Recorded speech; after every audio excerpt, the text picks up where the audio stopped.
Today I'm going to do Japanese training touch-up. This is about 8 months new glow. I only applying solution for her new glow part this time because Japanese training is basically permanent. It won't wash out. So once you get Japanese training done, we do not need to touch straighten part again. I always make sure solution go close to scalp, but not touching the scalp.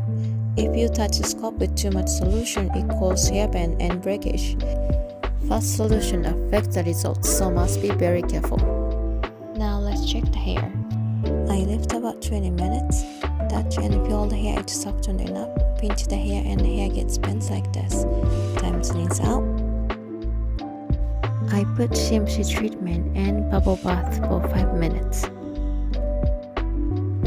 This is just after hand dry. As you can see, her hair became already much straighter.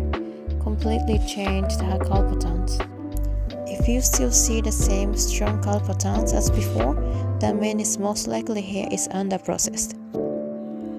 I ironing with 300 to 350 degree.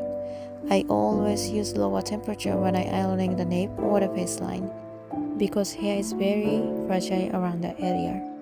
Make sure hair is not making sizzling sound. This is neutilizer. Make sure saturate very well and let it sit for 5 minutes. After rinsed out neutilizer, look how straight her roots are. Here is the result. I am very happy with the result. This is how Japanese training whole process look like. Thank you for watching. Hope you enjoyed the video.